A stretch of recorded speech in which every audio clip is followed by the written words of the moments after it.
The golden lights of the Manhattan penthouse sparkled like stars against the night sky. Isabella Rodriguez stood by the huge windows, watching the city below. She was only 32, but she owned one of the biggest tech companies in America. Her bank account had more zeros than most people could count. Tonight was special. Isabella was hosting a charity dinner for kids who couldn't afford music lessons. Rich people from all over New York had come to her party. They wore expensive clothes and talked about their vacation homes and fancy cars. Isabella's penthouse was like something from a movie. The walls were covered with beautiful paintings. Crystal chandeliers hung from the ceiling. But the most special thing in the room was an old piano. It sat in the corner like a sleeping giant. This wasn't just any piano. It was made in 1925 by the best piano makers in the world. Isabella's grandfather had given it to her before he died. The piano was worth $500,000, but for Isabella it was worth much more. Her grandfather used to play songs on it when she was little. He would tell her stories about famous musicians and their incredible talent. But Isabella never learned to play. She was always too busy with school and work. "Isabella, you really should get married," said her friend Patricia. She was holding a glass of champagne and wearing diamonds that cost more than most people's houses. "You have everything else. What are you waiting for?" Isabella laughed, but it wasn't a happy laugh. "I've dated plenty of men, Patricia. They all want the same thing, my money." "Not all men are like that," said another friend, Jennifer. "You just need to find the right one." Isabella had heard this before. Every rich man she met was either boring or fake. They would take her to expensive restaurants and buy her gifts, but she could see it in their eyes. They didn't love her. They loved her bank account. "You know what?" Isabella said, raising her champagne glass. "I'll make it easy for everyone." The room got quiet. People always listened when Isabella spoke. She was famous for being smart and tough in business. Isabella walked over to her grandfather's piano. She put her hand on the smooth black surface. "See this piano? It belonged to my grandfather. He always said that music shows who a person really is inside." People started moving closer to hear what she would say next. "My grandfather used to play the most beautiful songs on this piano," Isabella continued. "There was one song he loved the most. It's called Chopin's Ballade No. 1. He said it was the hardest piece of music ever written. Only the most talented musicians in the world can play it perfectly." Isabella's eyes sparkled with mischief. She had an idea that would shock everyone. "So here's my challenge," she announced loudly. "If any man in this room can sit down and play Chopin's Ballade No. 1 perfectly, I'll marry him right now. Tonight, no jokes." The room exploded with laughter. People thought Isabella was being funny. They knew she was smart and would never make such a crazy promise. "Isabella, you're hilarious," Patricia giggled. "Do you know how hard that song is? My nephew has been taking piano lessons for 10 years and he can barely play Happy Birthday." "That's exactly why I'm safe," Isabella smiled. "None of you businessmen know anything about classical music. You probably can't tell the difference between a piano and a guitar." The men in the room laughed too. They were used to buying their way out of problems. But you can't buy musical talent. You have to learn it over many years of practice. "What if someone actually tries?" asked Robert, a banker who had been trying to date Isabella for months. "Then I guess I'll have found my husband," Isabella said with confidence. "But don't worry, Robert. The song takes about 10 minutes to play and every note has to be perfect. One mistake and the deal is off." Robert looked at the piano like it was a dangerous animal. "Maybe I'll give it a try," he said, but his voice showed he was scared. "Go ahead," Isabella challenged him. "Show me what you've got." Robert walked slowly to the piano. He had taken a few piano lessons when he was a kid, but that was 30 years ago. He sat down and pressed a few keys. The sound was terrible. It sounded like a cat walking on the piano. Everyone laughed, including Robert himself. "Okay, maybe not," he said, getting up quickly. A few other men tried to play anything on the piano, but none of them could even play a simple song. Their attempts sounded like noise, not music. Isabella felt safe and a little sad at the same time. She was safe because she knew no one could play the song, But she was sad because it reminded her that she was always alone. Even with all these people around her, she felt lonely. While all this was happening, nobody noticed the man in the corner. He was wearing a dark blue uniform and quietly putting trash into a big bag. His name was David Kim, and he was 28 years old. He had been working at the building for 2 years, cleaning offices and taking care of the rich people's parties. David heard every word Isabella said. He knew about Chopin's Ballad No. 1. He knew it very well, but he kept working, staying invisible like he always did. Rich people never really saw the cleaning staff. They talked and laughed as if David wasn't even there. David had learned to be invisible. It was easier that way. He could work, earn money, and go home without any drama. He had bigger problems to worry about than rich people's games. But as he listened to Isabella talk about the piano and her grandfather, something stirred inside his chest. It was a feeling he had buried deep down for many years. It was the memory of music, of dreams that once meant everything to him. David looked at the beautiful piano across the room. His hands, rough from years of cleaning, remembered what it felt like to touch piano keys. He remembered the magic of making music, of bringing melodies to life with just 10 fingers and a lot of practice. The party continued around him. People kept laughing and talking about Isabella's impossible challenge. They made jokes about finding a husband through piano music. Nobody took it seriously, but David wasn't laughing. He was remembering a time when music was his whole world. A time when he dreamed of playing on stages like Carnegie Hall. A time before life changed everything. As the night went on, David kept cleaning and listening. He watched Isabella laugh with her friends, but he could see something in her eyes. She looked tired and lonely, just like he felt most days. Maybe rich people weren't so different from poor people after all. Maybe everyone was looking for something real in a world full of fake things. David finished his work and started packing up his supplies. Tomorrow was another day, another party, another chance to be invisible while rich people played their games. But tonight something was different. Tonight Isabella's words about music and talent and finding someone real had woken up a part of David that had been sleeping for a very long time. The question was, would he have the courage to do something about it? 10 years ago, David Kim's life was completely different. He lived in a small apartment in Brooklyn with his parents. His father worked in a restaurant, and his mother cleaned houses. They didn't have much money, but they had something more important. They had dreams for their son. David's mother found an old keyboard at a garage sale when he was 8 years old. It was missing some keys and made funny sounds, but David loved it. He would sit for hours pressing the keys and trying to make melodies. His parents noticed that David had a special gift. When other kids his age were watching cartoons, David was creating beautiful music. "This boy's different," David's piano teacher, Mrs. Chen, told his parents. "I've been teaching piano for 40 years, and I've never seen natural talent like this." David's parents worked extra jobs to pay for piano lessons. His father stayed at the restaurant until midnight. His mother cleaned more houses on weekends. They believed that David's talent was worth every sacrifice. By the time David was 16, he was playing concerts at his high school. People would come just to hear the Korean boy who could make the piano sing. His fingers moved like magic across the keys. When David played, everyone in the room would stop talking and listen. The most amazing thing happened when David was 18. He got accepted to Juilliard School in New York City. This was the most famous music school in America. Only the most talented musicians in the world got accepted there. David got a full scholarship, which meant he could study there for free. "My son is going to be famous," his father told everyone at the restaurant.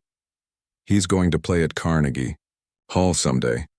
David's first year at Juilliard was like a dream. He studied with the best piano teachers in the world. He learned pieces by Mozart, Beethoven, and Chopin that he had only dreamed of playing before.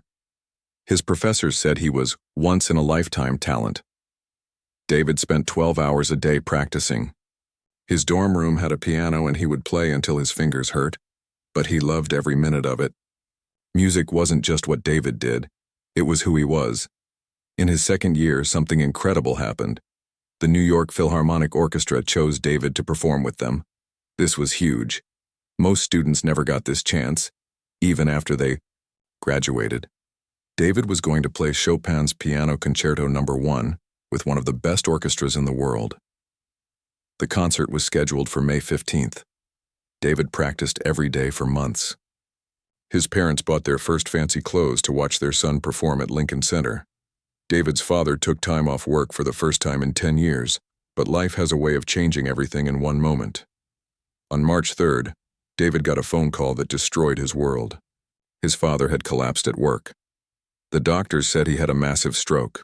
Half of his body was paralyzed and he couldn't speak properly anymore. David rushed to the hospital. His strong, hard-working father looked so small in the hospital bed. Machines beeped around him, keeping him alive. The medical bills started coming immediately. The insurance barely covered anything. "You have to keep studying," David's mother said through her tears. "Your father would want you to follow your dreams." But David couldn't focus on music while his family was falling apart. The medical bills were enormous. His mother couldn't work enough hours to pay for everything. They were going to lose their apartment. David made the hardest decision of his life. He dropped out of Juilliard 3 months before his big concert. He gave up his scholarship, his dreams, and his future in music. He got a job washing dishes at a restaurant to help pay the bills. "No," his piano professor begged him. "David, you can't do this. Your talent is too special. We can find another way." But David had already made up his mind. His family needed him more than the world needed another classical pianist. The transition from music student to working man was brutal. David's soft hands, which had spent years gently touching piano keys, became rough and hard from manual labor. He worked as a dishwasher, then a delivery driver, then a janitor. He took any job that paid enough to help his family. The worst part was that David stopped playing piano completely. It hurt too much to touch the keys and remember what he had lost. His old keyboard sat in the corner of his room, collecting dust. Sometimes his mother would ask him to play something, but David always said he was too tired. Years passed. David's father slowly got a little better, but he never fully recovered. He needed special medicine and therapy that cost a lot of money. David kept working multiple jobs to pay for everything. He became an expert at being invisible, at working hard without complaining, at putting everyone else's needs before his own. Meanwhile, across the city, Isabella Rodriguez was living a completely different life. She had been born into wealth and privilege. Her parents owned technology companies and real estate all over the world. Isabella never had to worry about money or medical bills or giving up her dreams. But Isabella had her own problems. She was smart and successful, but she felt empty inside. She had graduated from Harvard Business School at the top of her class. She had built her company into a billion-dollar empire, but she had never found real love or true happiness. Isabella's grandfather was the only person who really understood her. He was a kind old man who loved classical music. Every Sunday he would play piano in his library while Isabella did her homework nearby. He played beautiful, sad songs that made Isabella feel peaceful. "Music is the language of the soul, Isabella," her grandfather would say. "When you find someone who truly understands music, you'll find someone who understands life." Isabella never learned to play piano herself. She was too busy with school and work and building her empire, but she loved listening to her grandfather play. After he died, she kept his piano as a way to remember him. Now, 10 years later, David was cleaning Isabella's penthouse after her charity party. He could hear the guests laughing and talking about Isabella's crazy challenge. They thought it was funny that she would promise to marry someone who could play classical music. But David knew the truth that nobody else in that room understood. He knew that Chopin's Ballad No. 1 wasn't just a difficult piece of music. It was a story about hope and loss and the strength to keep going when everything falls apart. It was the story of his own life. As David emptied the trash cans and wiped down the tables, he felt the old familiar pull of the piano in the corner. His fingers twitched, remembering melodies they hadn't played in years. His heart beat faster, remembering the joy of making music. For 10 years, David had buried his dreams and focused on survival. But tonight, something was awakening inside him. Maybe it was Isabella's words about finding someone real. Maybe it was seeing that beautiful piano that looked so much like the ones he used to play at Juilliard. Or maybe it was time to stop hiding from the person he used to be. David looked around the room. Most of the guests had left. Isabella was sitting alone, looking tired and sad despite all her wealth and success. The piano sat silently in the corner, waiting. David's hands stopped moving. His cleaning supplies felt heavy in his rough palms. For the first time in 10 years, he was thinking about music instead of bills and responsibilities and taking care of everyone else. The question that had been sleeping in his heart for so long finally woke up. What if he tried to play again? What if just once he let himself remember who he used to be? The party was almost over. Most of the guests had left with their expensive cars and designer clothes. The penthouse felt quiet and empty, like a theater after the show ends. Isabella stood alone by the big windows, looking out at the city lights. She felt tired in a way that had nothing to do with the party. It was the kind of tiredness that comes from smiling too much at people you don't really like, from laughing at jokes that aren't funny, from pretending to be happy when you feel lonely inside. Isabella walked slowly to her grandfather's piano. She sat on the bench and touched the smooth keys without pressing them down. The piano was silent, but she could almost hear her grandfather's voice from many years ago. "I miss you, Grandpa," she whispered to herself. "I wish you were here to tell me what to do. I have everything you said I should want, but I don't feel happy. I feel like something important is missing."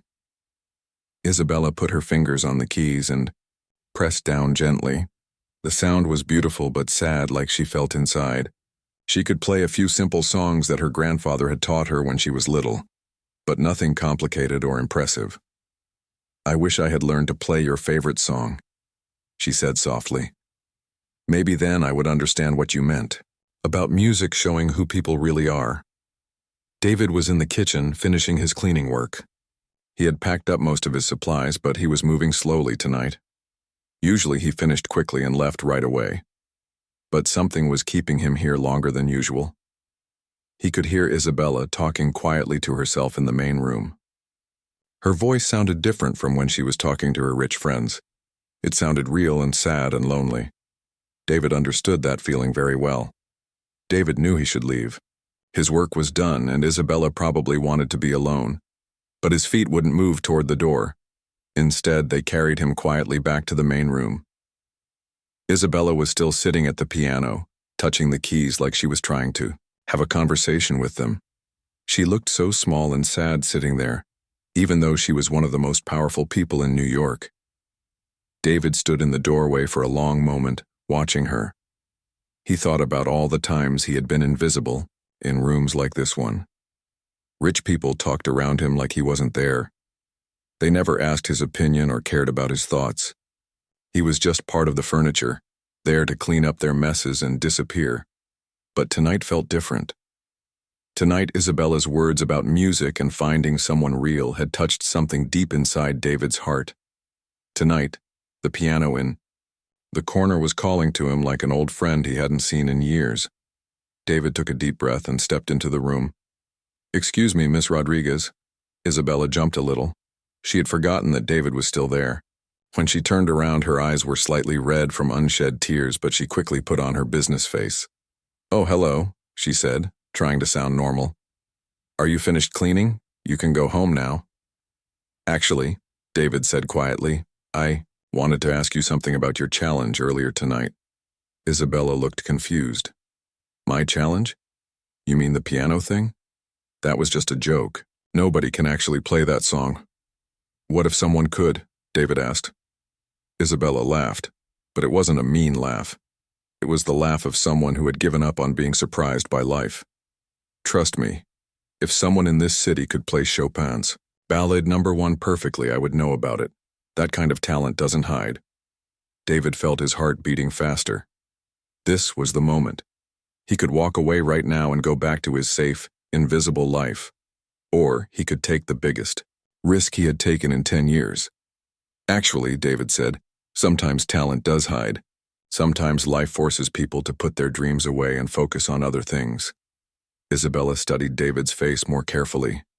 There was something in his eyes that she hadn't noticed before, something that looked like knowledge and sadness and hope all mixed together. "What are you trying to say?" Isabella asked. David walked closer to the piano. His hands were shaking slightly, but his voice was steady. "I'm saying that your challenge is still on the table, and I'd like to try." Isabella stared at him. "You want to try to play Chopin's Ballade No. 1? Do you have any idea how difficult that piece is?" "Yes," David said simply. "I know exactly how difficult it is." "Have you ever taken piano lessons?" Isabella asked. "A few," David said. He didn't want to explain his whole story yet. He wanted to let the music speak first. Isabella looked at David like she was seeing him for the first time. He was wearing his cleaning uniform and his hands were rough from work, but something about him had changed. He wasn't invisible anymore. He was standing up straight and looking her in the eyes with confidence. "You're serious about this," Isabella said. "It wasn't a question." "Very serious," David replied. Isabella felt a strange excitement in her stomach. "You do realize that if you can actually play this song perfectly, I promise to marry you." I said it in front of 50 witnesses. David smiled for the first time that night. "I heard what you said, but I'm not doing this to marry you, Miss Rodriguez. I'm doing this because music is important, and your grandfather's piano deserves to be played by someone who understands what it means." Isabella's mouth dropped open a little. No one had ever talked to her like that before. Men usually tried to impress her with their money or their connections or their expensive gifts. But David was talking about music and respect and understanding, things that couldn't be bought. "How do you know about my grandfather?" Isabella asked. "I pay attention," David said. "I've been working in this building for 2 years and I've heard you talk about him.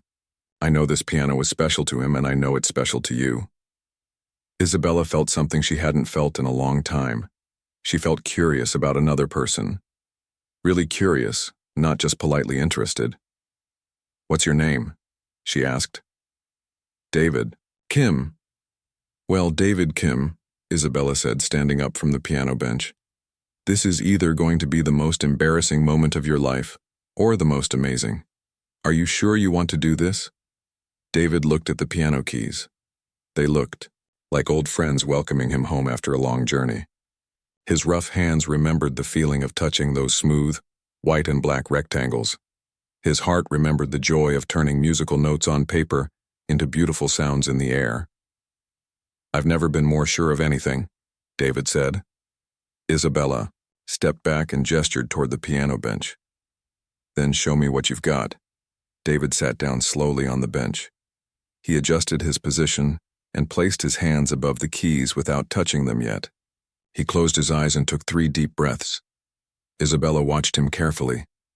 Something about the way David sat at the piano looked professional. His posture was perfect. His hands were positioned exactly right.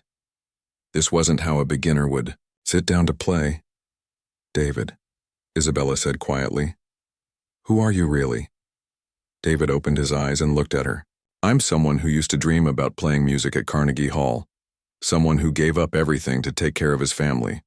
Someone who hasn't touched a piano in 10 years, but who never forgot how to love music." Isabella felt her heart skip a beat. This was not what she had expected at all. David placed his fingers gently on the keys. "The song I'm about to play tells a story," he said. "It starts with hope and dreams. Then it goes through struggle and loss. But in the end, it finds peace and strength. It's the story of anyone who has ever had to choose between what they wanted and what was right." Isabella sat down in a chair nearby. She realized that she was about to hear something special, something that would change her understanding of music and maybe of life itself. "Are you ready?" David asked. Isabella nodded, not trusting herself to speak. David looked down at the keys one more time. Then he began to play. The first notes that came from the piano were so soft and gentle that Isabella almost didn't hear them. But as David's fingers began to move across the keys, something magical happened in the room. The air itself seemed to change, becoming thick, with emotion and beauty. Isabella had heard classical music before at concerts and fancy events, but this was different. This wasn't just someone playing notes on a page. This was someone telling a story with their whole heart and soul. The beginning of Chopin's Ballad No. 1 sounded like a question being asked. David's right hand played a simple melody that seemed to float through the air. His left hand provided gentle support, like a friend offering comfort. The music was soft and hopeful, like someone sharing a beautiful dream. Isabella watched David's face as he played. His eyes were closed, and he looked completely peaceful. All the tiredness and stress that she had seen in his face before had disappeared. This was who David really was, she realized. Not the invisible janitor in the uniform, but this person who could create beauty with just his fingers and a piano. As yet, the song continued. The music began to change. The gentle hope of the beginning started to mix with something more complex. David's fingers moved faster, and the melody became more intense. Isabella could hear struggle in the music now, like someone fighting against difficult times. David's hands moved across the keyboard with incredible skill. His rough, calloused fingers touched the keys like they were made for this purpose. Isabella had seen concert pianists on television, but none of them had moved with this kind of natural grace. It was like watching a bird fly or a fish swim, something that was completely natural and effortless. The music told a story without words. Isabella could hear a young person's dreams in the bright, hopeful sections. She could hear the pain of losing those dreams in the darker, more complicated parts. But there was something else in the music too. Strength, determination, and a love for life that couldn't be destroyed by hardship. About halfway through the piece, David played a section that made Isabella's eyes fill with tears. The music became incredibly sad and beautiful at the same time. It sounded like someone saying goodbye to everything they had ever wanted, but even in the sadness there was dignity and grace. Isabella realized that David wasn't just playing this song, he was living it. Every note came from his own experience of hope and loss and survival. This was why the music sounded so real and powerful. David had lived the story that Chopin had written more than 100 years ago. As the song moved toward its ending, something amazing happened. The sadness began to transform into something else. Not happiness exactly, but acceptance and peace. The music seemed to say that even when life takes away your dreams, you can still find meaning and beauty in what remains. David's playing became more powerful and confident as he approached the final section. His whole body moved with the music, now. Isabella could see years of training and natural talent combining in a way that was absolutely incredible to watch. The technical skill required for this piece was enormous. David's fingers had to hit hundreds of notes perfectly, often playing different melodies with each hand at the same time.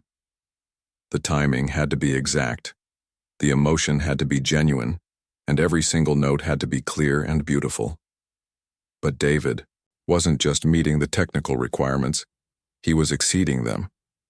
He was playing with the kind of mastery that Isabella had only heard from the most famous pianists in the world. His interpretation was personal and moving, but also musically perfect. Isabella found herself holding her breath during the most difficult passages. David's left hand played rapid, complex patterns while his right hand soared above with a melody that seemed to touch the ceiling. The piano filled the entire penthouse with sound that was both powerful and delicate. As the piece neared its conclusion, Isabella understood why her grandfather had loved this song so much. It wasn't just beautiful music. It was a complete human experience expressed through sound. It contained all the joy and sorrow and hope and loss that make up a real life. The final section was like a conversation between David's two hands. They seemed to be asking and answering questions, supporting and challenging each other, creating a dialogue that was more moving than any words could be. And then, after nearly 10 minutes of the most beautiful music Isabella had ever heard in her life, David played the final notes. They rang out in the penthouse like church bells, clear and pure and perfect. The sound seemed to hang in the air for a long moment before slowly fading into silence.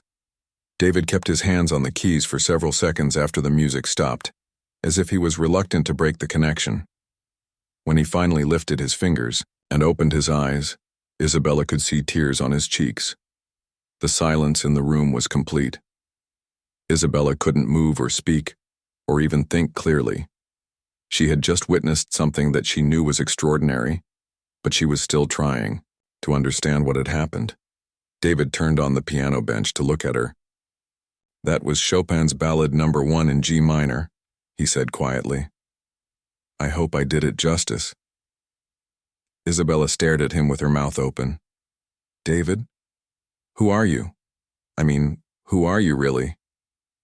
David wiped the tears from his face with the back of his hand. "I told you the truth. I'm someone who used to have different dreams." "But you play like—" Isabella struggled to find the words. "You play like someone who should be famous. You play like someone who belongs on the biggest stages in the world." "Used to think I would be," David said. "But life had other plans." Isabella stood up from her chair on shaky legs. "That was the most beautiful thing I've ever heard in my life. I don't understand how someone with your talent is working as a janitor." David smiled sadly. "Talent doesn't pay medical bills. Talent doesn't take care of sick parents. Sometimes you have to choose between what you love and what's necessary."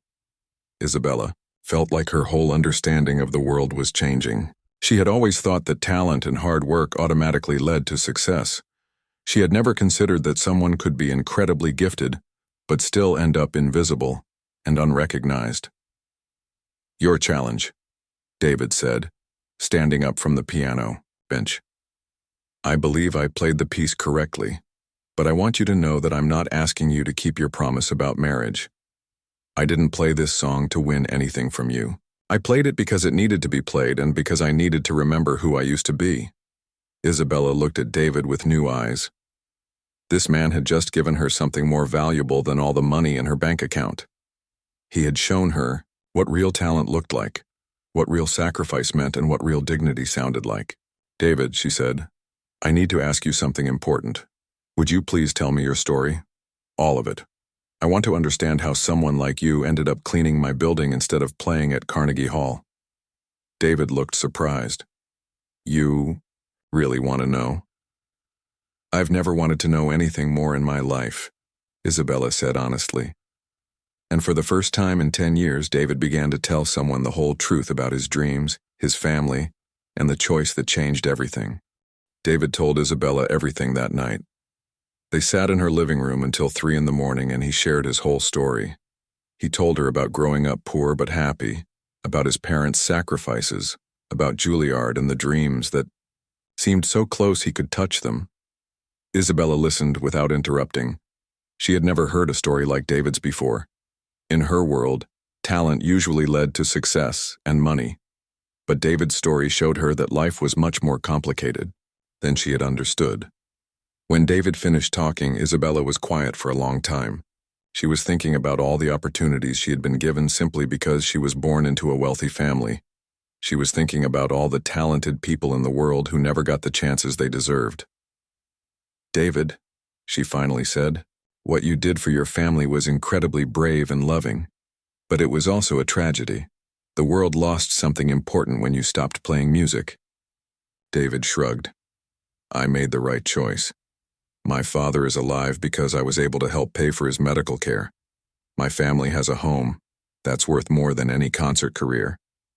"But what if you could have both?" Isabella asked. "What do you mean?" Isabella stood up and walked to the window. The sun was starting to rise over New York City.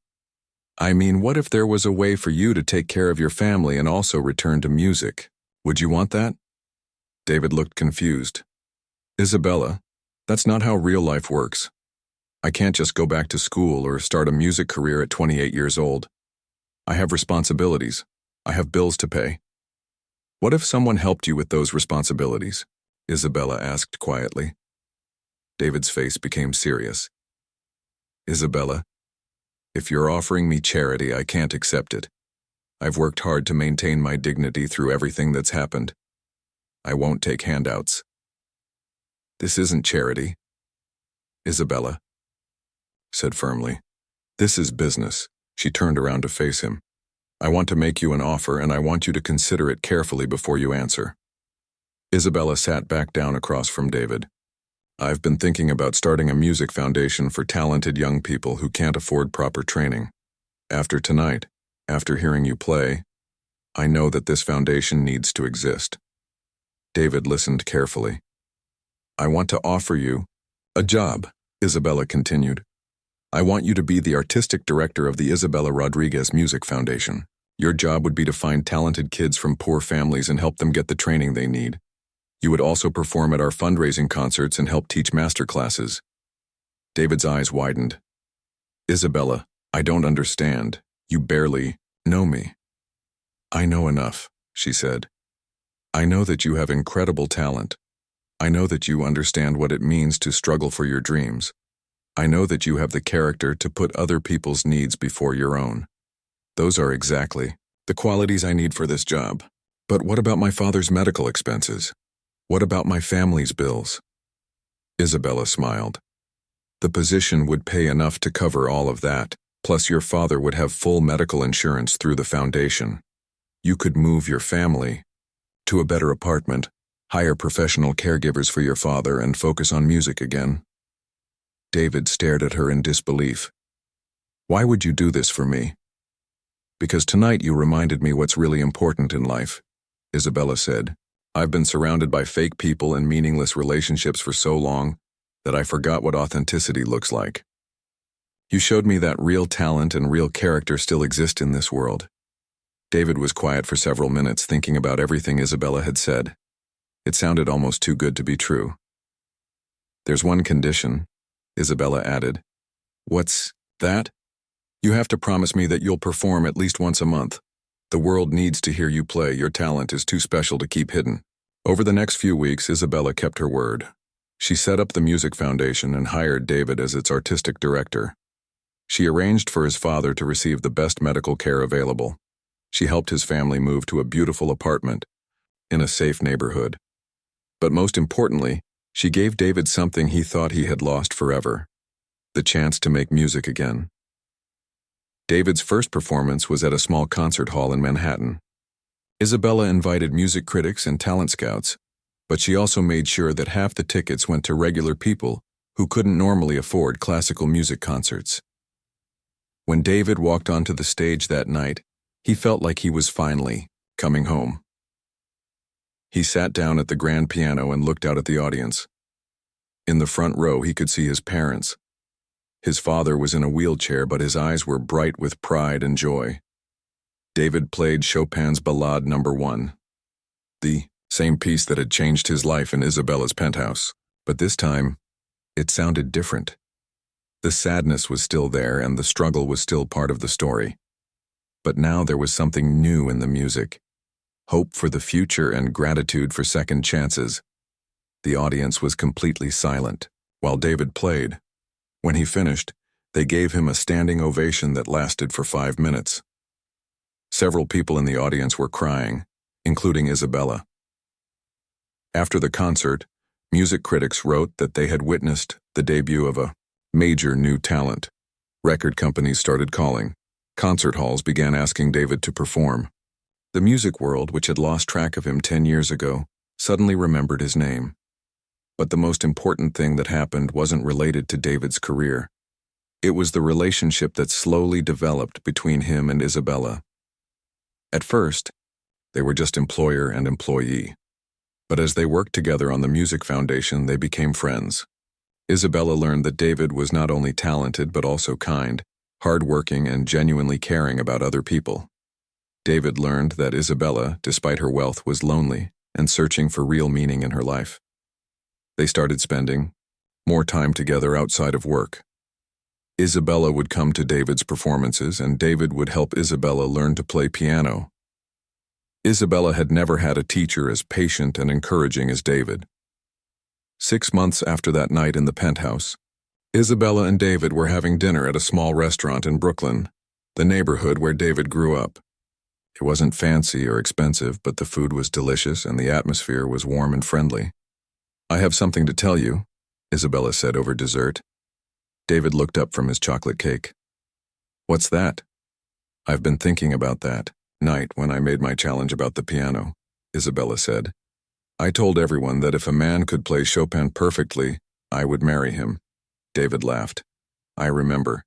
That was quite an announcement. Well, you did play it perfectly, Isabella said. More than perfectly, actually. Are you reminding me of your promise? David asked with a smile. Actually, I am, Isabella said seriously. But not because I have to keep my word.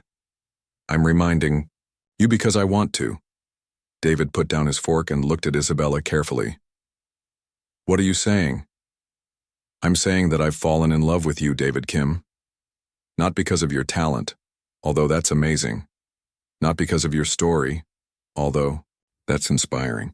I've fallen in love with who you are as a person. Your kindness, your strength, your ability to put other people first.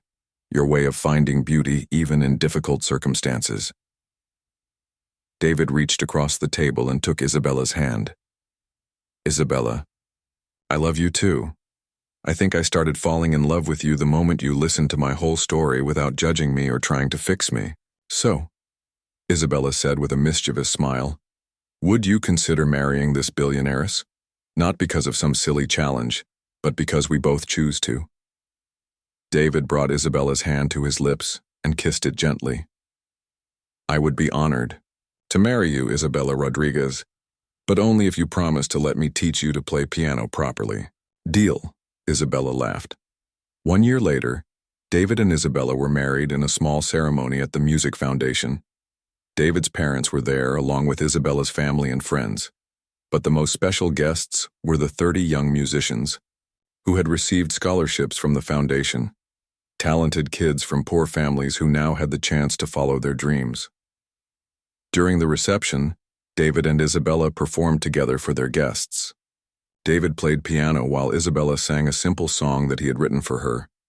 It wasn't technically perfect, but it was full of love and joy and hope for the future. As they played together, Isabella thought about how much her life had changed since that night when she made her foolish challenge. She had learned that real love couldn't be bought or won through games. It could only be found by recognizing the true worth of another person. David thought about the long journey that had brought him to this moment. He had lost his original dreams, but he had found something even better, a life that combined his love for music with his love for helping others, and a partner who understood both sides of his heart. The Music Foundation continued to grow and help hundreds of young musicians over the years. David performed regularly at concert halls around the world, but he always came home to teach and mentor the next generation of talent. Isabella learned to play piano beautifully, and sometimes she would join David for special performances. She discovered that making music with someone you love is one of the most joyful experiences in life. They both learned that the best challenges in life aren't the ones we make as jokes at parties.